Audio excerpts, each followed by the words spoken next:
November 17, 1943. 1,120 hours. Koromokina Lagoon, Bougainville Island. Lieutenant Yoshio Nakamura of the Imperial Japanese Army's 14th Tank Regiment watched through his commander's periscope as 5 American M4A1 Sherman tanks emerged from the jungle treeline across the coconut plantation.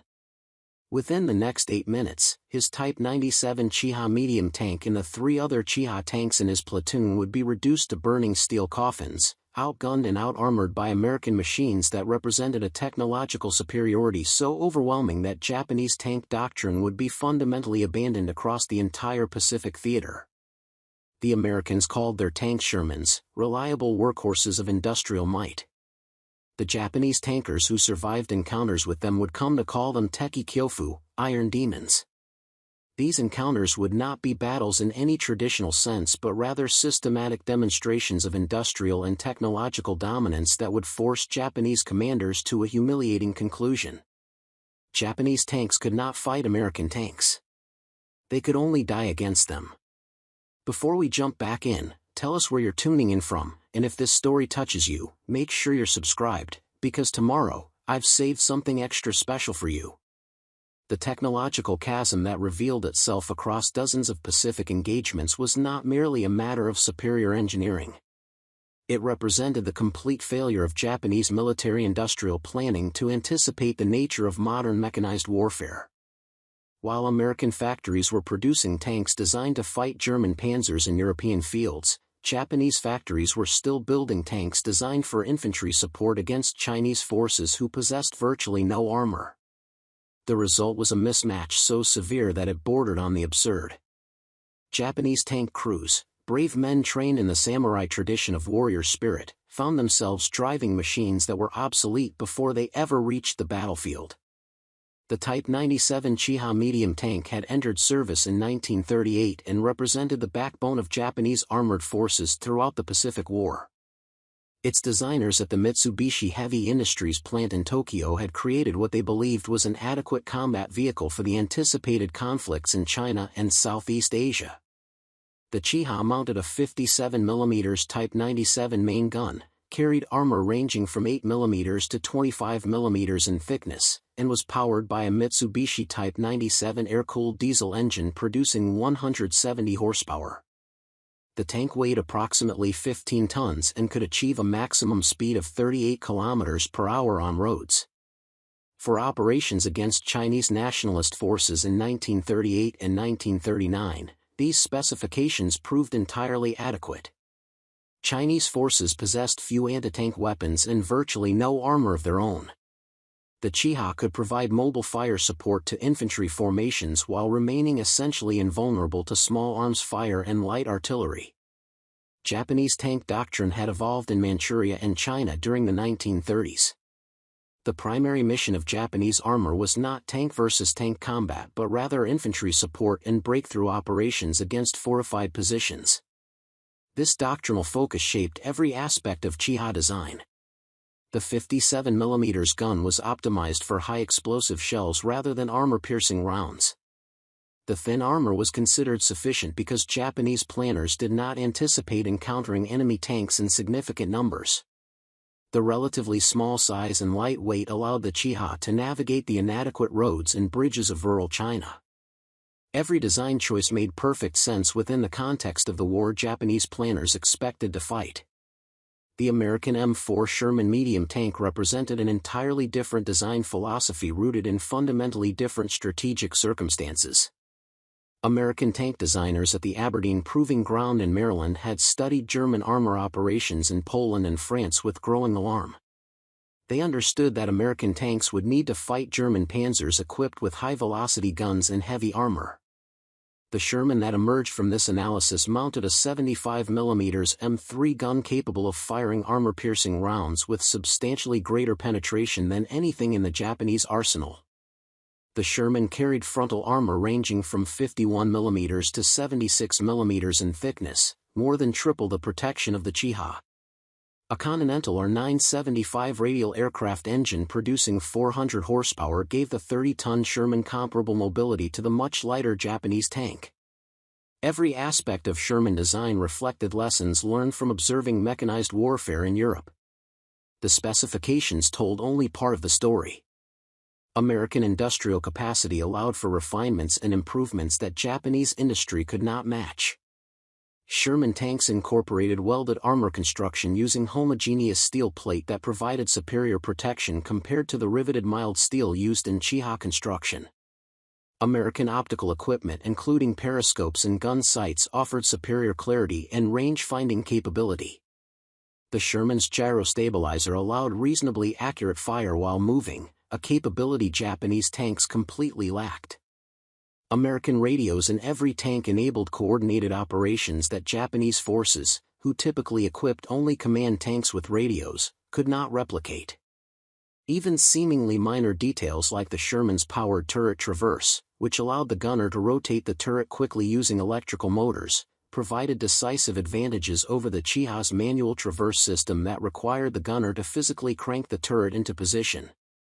The technological disparity extended beyond the tanks themselves to every aspect of armored operations. American tank crews received extensive training at facilities like Fort Knox in Kentucky, where they could practice gunnery, maintenance, and tactical maneuvers with adequate fuel and ammunition supplies. Japanese tank crews faced severe training restrictions due to fuel shortages that limited driving time and ammunition shortages that restricted gunnery practice. American tanks were maintained by skilled mechanics with access to comprehensive spare parts inventories and specialized tools. Japanese tanks in the Pacific operated with minimal spare parts and maintenance equipment, often cannibalizing damaged vehicles to keep others operational. American armored operations benefited from air superiority that prevented enemy aerial observation and attack. Japanese tanks moved under constant threat from American aircraft armed with rockets, bombs, and heavy machine guns. Lieutenant Nakamura had received his commission from the Imperial Japanese Army Academy in 1940 and had served with distinction during operations in China and Malaya. His Type 97 Chiha tank, which he had named Tora meaning tiger, had participated in the invasion of Malaya in December 1941, where Japanese armor had encountered British forces equipped with outdated light tanks and inadequate anti-tank weapons. The ease of these early victories had created dangerous overconfidence among Japanese tankers. They had faced British Bren gun carriers and Valentine tanks that posed minimal threat to even the lightly armored Chiha. Japanese tank crews developed the belief that their machines were adequate for any combat they would encounter.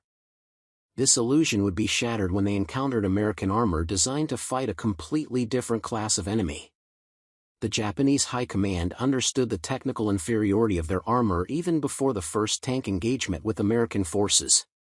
Intelligence reports from the Guandong Army in Manchuria had documented Soviet armor capabilities during border clashes at Namenhen in 1939.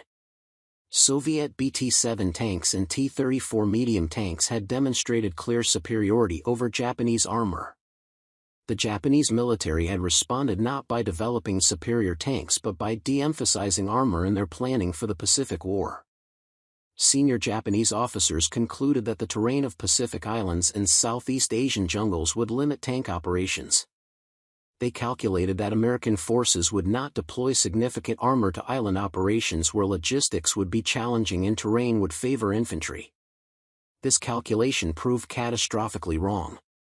American strategic planning for the Pacific War included armor from the earliest stages. The United States Marine Corps had established its own tank units in the 1930s and viewed armor as essential for amphibious operations. The ability to provide mobile protected firepower during beach assaults was considered crucial for reducing casualties during the vulnerable period immediately after landing. Marine Corps tankers had studied the challenges of operating armor in tropical environments and on island terrain. They had developed specialized techniques for waterproofing tanks for amphibious landings, for operating in coral and volcanic soil conditions, and for coordinating armor infantry operations in restricted terrain. When Marine Corps Sherman tanks began landing on Pacific Islands, they represented not experimental deployment but the result of systematic planning and preparation. The first major engagement between American and Japanese armor occurred during the Guadalcanal campaign in October 1942. The Battle of the Tenere River on August 21 had seen Japanese forces attempt a night infantry assault without armor support. The subsequent Battle of Edson's Ridge in September similarly involved no Japanese tanks. But on October 21, 1942, Japanese commanders committed 9 Type 97 Chiha tanks from the 1st Independent Tank Company to support an assault against Marine positions along the Matanikaw River. The engagement that followed provided the first indication of how overwhelmingly American armor would dominate Pacific tank warfare. Lieutenant Colonel William J. Shire commanded the 1st Tank Battalion, 1st Marine Division, equipped with M3 Stuart light tanks and a small number of newly arrived M4A1 Sherman medium tanks. The Stuart, armed with a 37 mm gun, was already recognized as inadequate against modern armor. The Sherman represented the Marine Corps' first deployment of a tank capable of fighting enemy medium tanks on equal or superior terms. When Japanese tanks approached Marine positions on the morning of October 21, Shire positioned his Shermans in hold-down positions with clear fields of fire across the coconut plantation where Japanese forces would advance. The engagement lasted less than 30 minutes. Japanese Chiha tanks advancing in column formation came under fire from concealed Sherman positions at ranges of approximately 800 yards. The Sherman's 75 mm gun could penetrate Chiha armor at this range with ease, while Japanese 57 mm rounds bounced harmlessly off Sherman frontal armor or caused only superficial damage. Marine tankers reported that Chiha tanks seemed to explode upon impact from 75 mm armor-piercing rounds, their thin armor providing no meaningful protection. Japanese tankers attempted to maneuver closer to ranges where their lighter guns might penetrate Sherman armor, but the superior speed and mobility of American tanks allowed them to maintain optimal engagement ranges.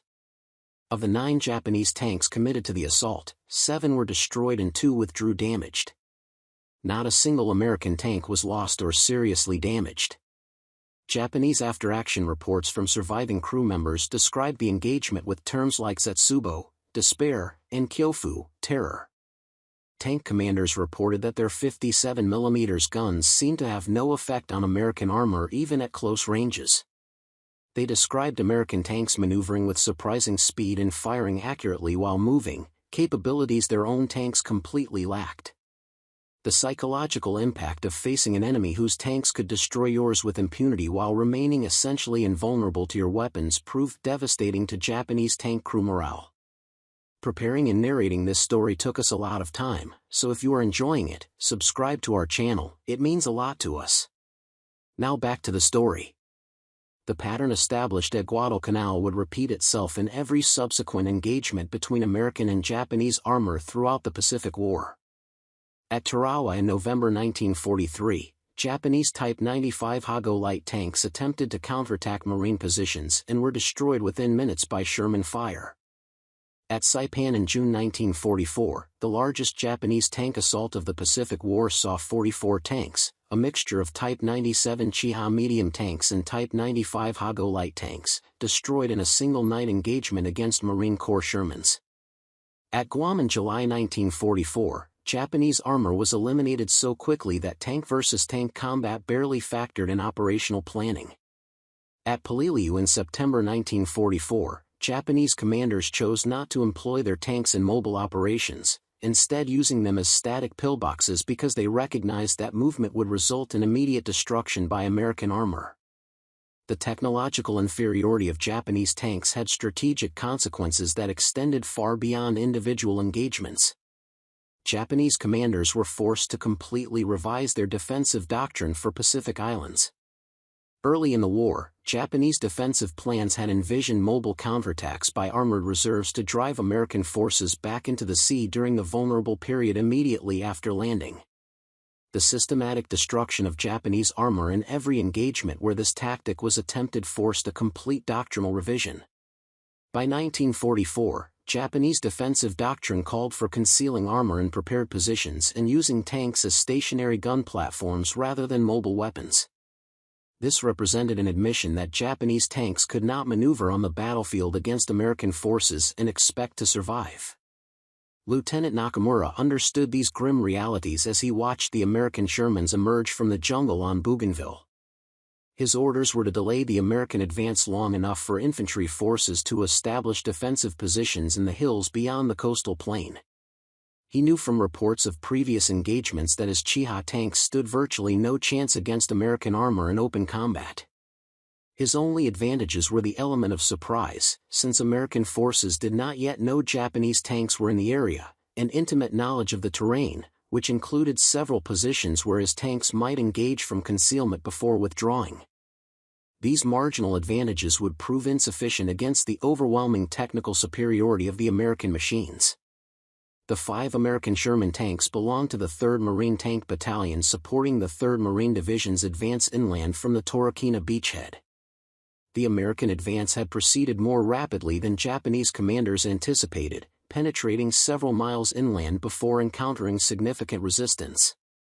The lead Sherman, commanded by Sergeant Robert Mitchell from Nebraska, mounted the standard 75mm M3 gun and carried a crew of 5 men, the commander, gunner, loader, driver, and assistant driver who also operated the hull-mounted machine gun.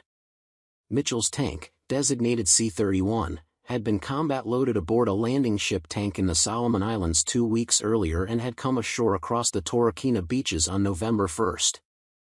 The tank had participated in supporting infantry advances for more than 2 weeks, destroying bunkers and providing mobile fire support, but had not yet encountered enemy armor.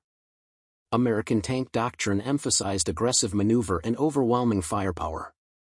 Marine Corps tank training at Camp Pendleton in California had drilled crews in rapid target acquisition, accurate gunnery at combat ranges, and coordinated movement with infantry support.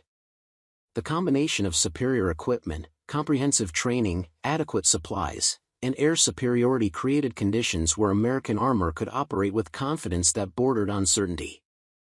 American tank crews did not fear encountering Japanese armor because every previous engagement had demonstrated American technical superiority so decisively that tank versus tank combat was barely considered a serious threat. The morning of November 17 had begun with thick coastal fog that reduced visibility to less than 100 yards. As the fog lifted around 1,100 hours, American reconnaissance reported possible Japanese defensive positions in the coconut plantation ahead.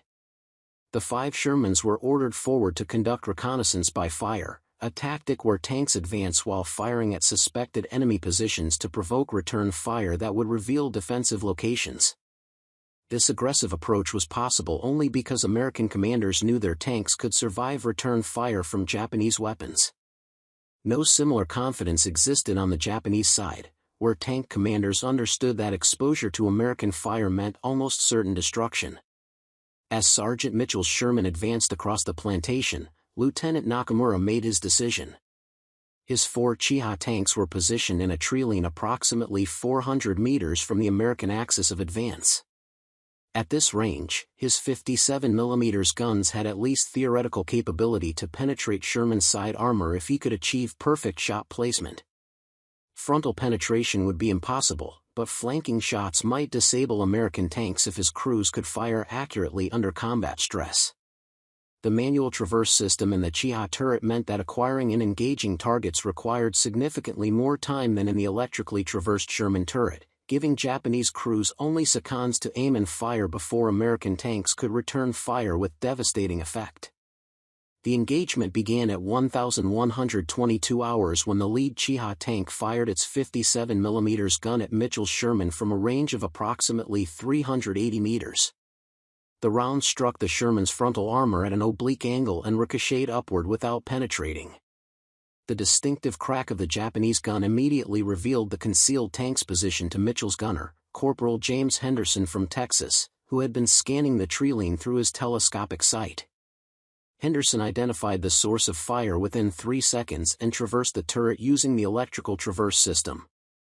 The Sherman's gyrostabilizer maintained approximate gun alignment despite the tank's movement, allowing Henderson to achieve a firing solution almost immediately.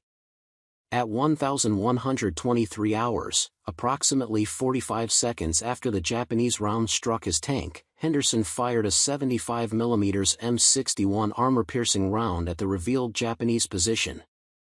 The American round struck the Chiha's turret at the gun mantlet junction and penetrated completely through the thin armor plate.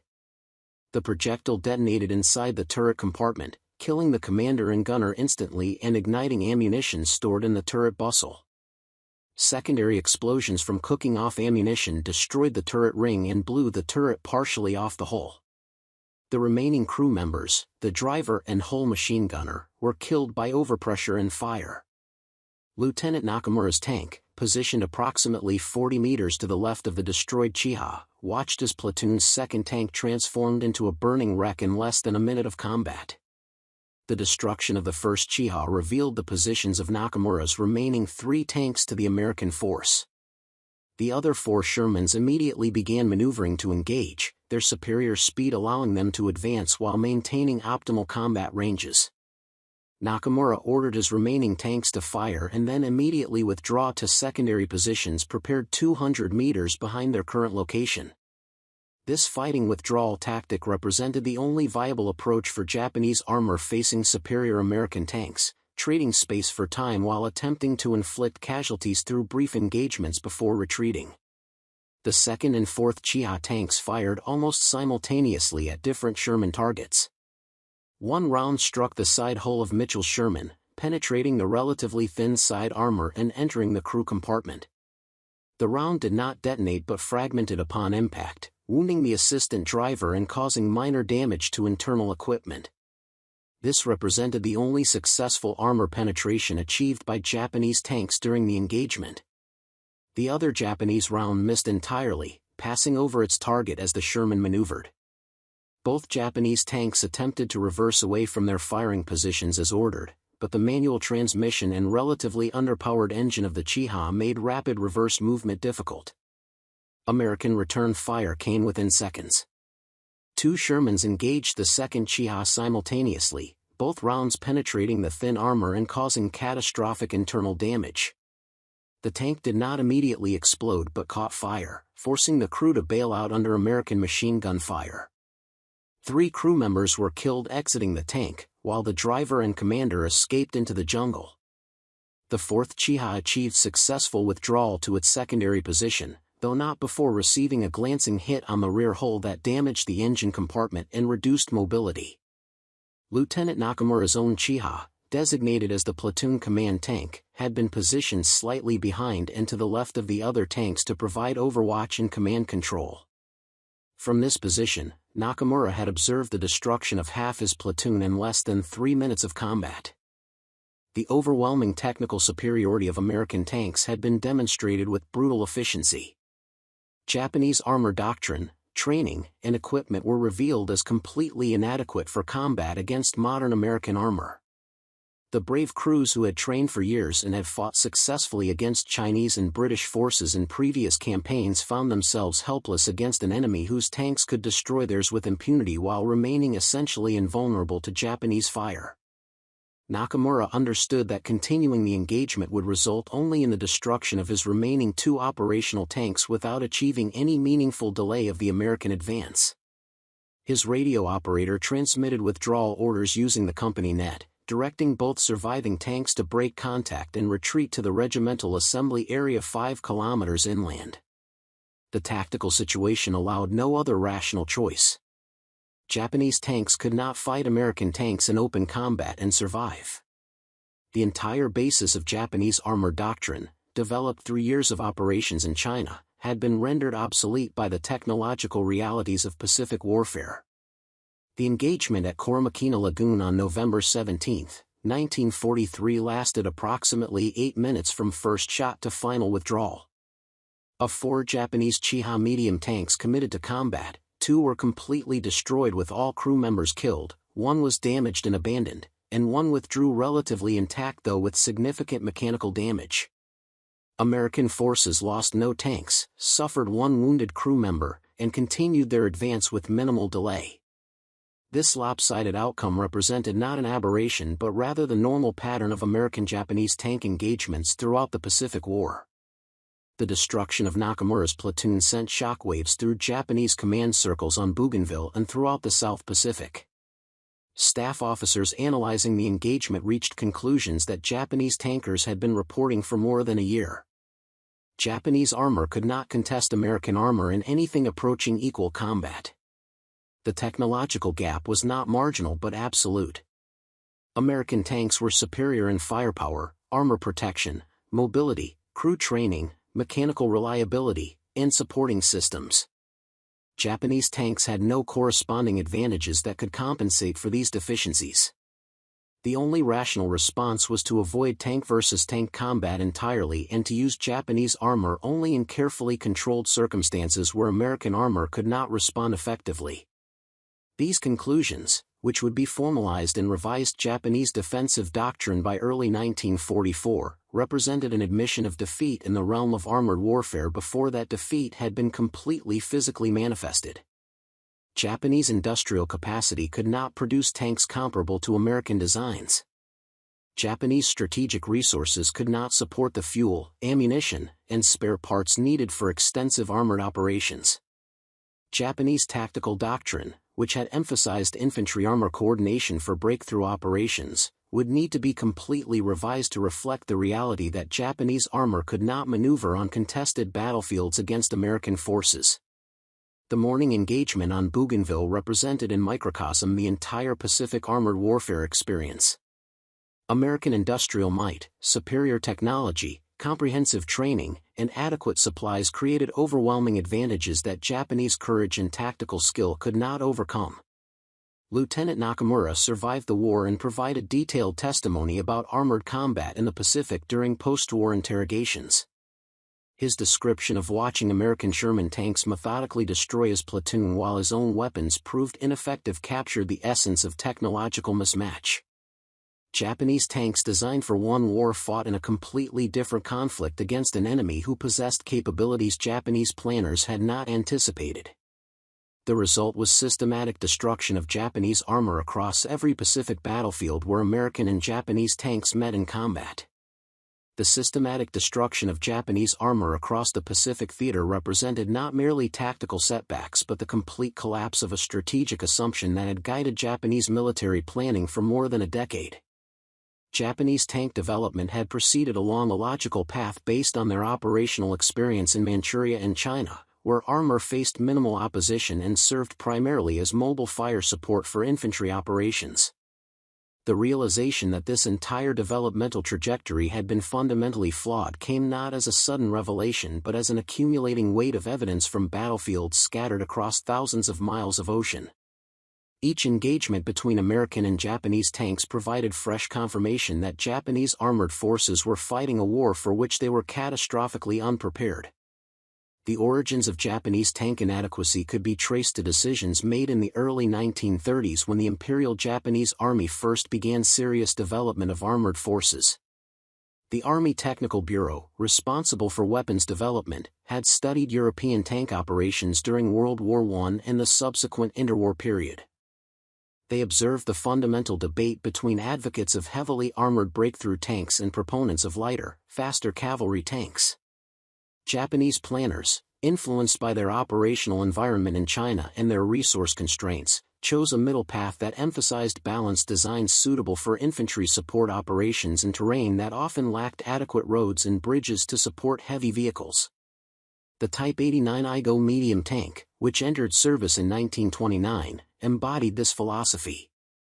Weighing approximately 13 tons and armed with a 57 mm gun, the Type 89 provided Japanese infantry with protected mobile firepower against Chinese forces who possessed virtually no armor and limited anti-tank capabilities. The success of these early tanks against weak opposition created institutional patterns that would prove disastrous when Japanese forces encountered modern enemy armor. Japanese tank designers optimized their vehicles for the wars they were fighting rather than anticipating future conflicts against industrially advanced opponents. This was not irrational given the information available to Japanese planners in the 1930s, but it created design trajectories that diverged fundamentally from American and European development paths. The Type 97 Chiha medium tank, which would become the most numerous Japanese tank of World War II, represented the culmination of this design philosophy. Development began in 1936 with clear operational requirements derived from experience in China.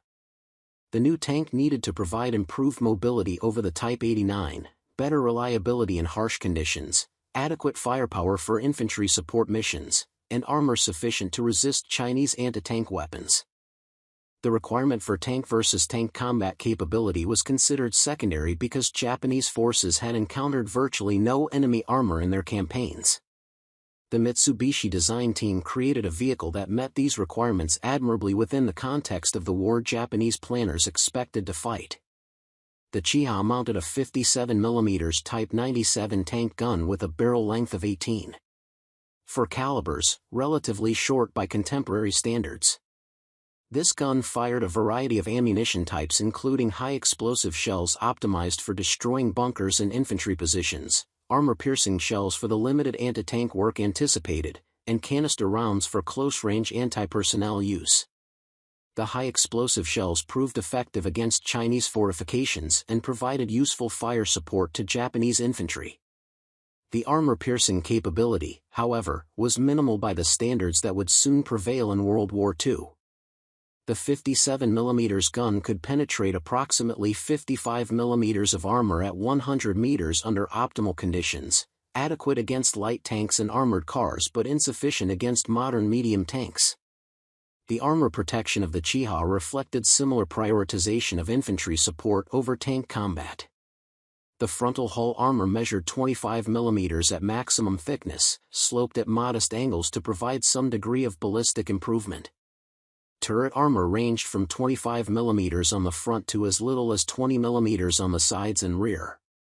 Side hull armor measured only 20mm, while top and bottom armor was a mere 8 to 12mm. This protection proved adequate against rifle-caliber machine guns and shell fragments but offered minimal resistance to dedicated anti-tank weapons.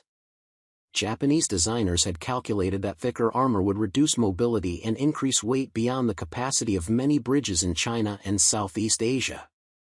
Given their operational requirements and resource constraints, this calculation was defensible, but it created a tank that would prove fatally vulnerable when facing modern anti-tank guns and enemy tanks. The Chiha power plant consisted of a Mitsubishi Type 97 air-cooled V12 diesel engine producing 170 horsepower at 2,000 revolutions per minute. This engine provided adequate power for the 15-ton vehicle, allowing road speeds up to 38 km per hour and cross-country speeds around 25 km per hour. The air-cooled design reduced vulnerability to coolant leaks and simplified maintenance in field conditions. The diesel fuel offered safety advantages over gasoline and worked well in tropical climates. For operations in China, where Japanese logistics could support fuel supply and where combat intensity remained relatively low, this power plant performed satisfactorily. However, the relatively modest power-to-weight ratio of approximately 11 horsepower per ton meant that the Chiha lacked the acceleration and agility that would prove crucial in combat against American tanks. Japanese tank crews operated under conditions that severely limited their combat effectiveness even before encountering superior enemy equipment. Training for Japanese tankers emphasized spiritual discipline and warrior ethos over technical proficiency and realistic combat practice. The concept of seishin shugi, or spiritual supremacy, pervaded Japanese military training. Tank crews were taught that superior spirit and willingness to sacrifice could overcome material disadvantages. While this emphasis on morale and determination had value, it could not substitute for realistic training with adequate fuel, ammunition, and time to develop technical skills. Fuel shortages that affected all aspects of Japanese military operations by 1943 meant that tank crews received minimal driving practice. Many Japanese tankers arrived at combat units with only a few hours of actual driving experience. Gunnery training suffered even more severely from ammunition shortages. Where American tank crews might fire hundreds of practice rounds to develop proficiency with their 75mm guns, Japanese crews might fire a dozen rounds or fewer during their entire training period. The manual traverse system in the Chiha turret required physical strength and practice to operate efficiently under combat stress, but crews rarely received adequate training time to develop these skills. Japanese tankers went into combat with vehicles they barely knew how to operate against enemies who had trained extensively with superior equipment. The tactical doctrine that governed Japanese armor employment reflected both their operational experience in China and their limited industrial capacity. Japanese armor tactics emphasized close coordination with infantry and deliberate attacks against prepared defensive positions. Tanks would advance alongside infantry, using their guns to suppress enemy strongpoints while infantry eliminated obstacles and secured terrain. This methodical approach worked well against Chinese forces who lacked effective anti-tank weapons and modern armor. Japanese tankers learned to operate in this fashion and developed competence at infantry support missions. However, this doctrine provided no preparation for mobile armored warfare or tank versus tank combat, the precise situations they would face against American forces in the Pacific. Japanese tanks typically operated in small units, often platoons of 3 to 4 tanks attached to infantry regiments or battalions.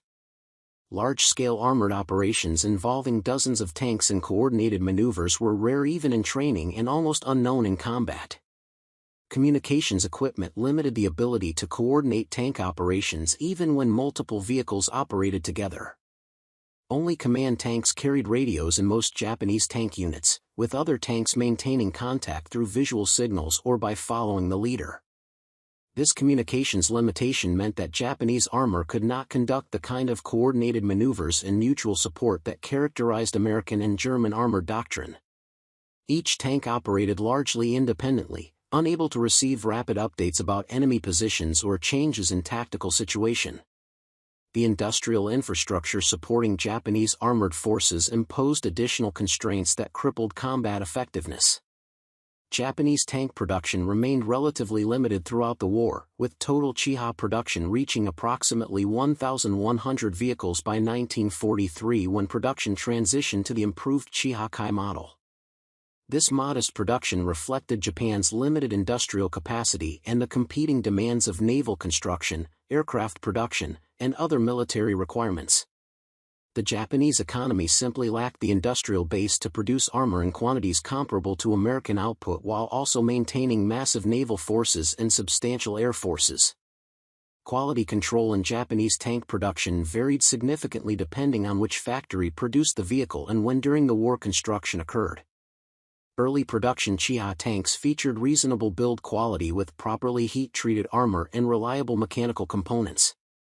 As the war progressed and Japanese industry came under increasing strain, quality deteriorated noticeably. Armor plate heat treatment became less consistent, reducing ballistic resistance. Engine production shortcuts led to reduced reliability. Transmission failures became increasingly common as manufacturers substituted inferior materials for components that required high-grade steel. By 1943, newly produced Japanese tanks were objectively inferior to earlier production vehicles even of the same model, a situation that had no parallel in American production where quality remained consistent or improved throughout the war. The logistical system supporting Japanese armored forces in the Pacific proved woefully inadequate for sustained operations. Spare parts supply remained chronically short, forcing maintenance personnel to cannibalize damaged vehicles to keep others operational. Specialized tools needed for tank maintenance and repair often did not reach forward units, requiring improvised solutions that reduced mechanical reliability.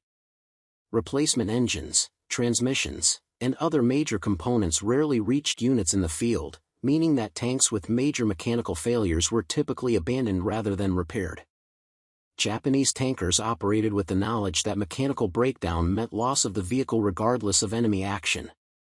Fuel supply represented perhaps the most critical logistical failure affecting Japanese armored operations.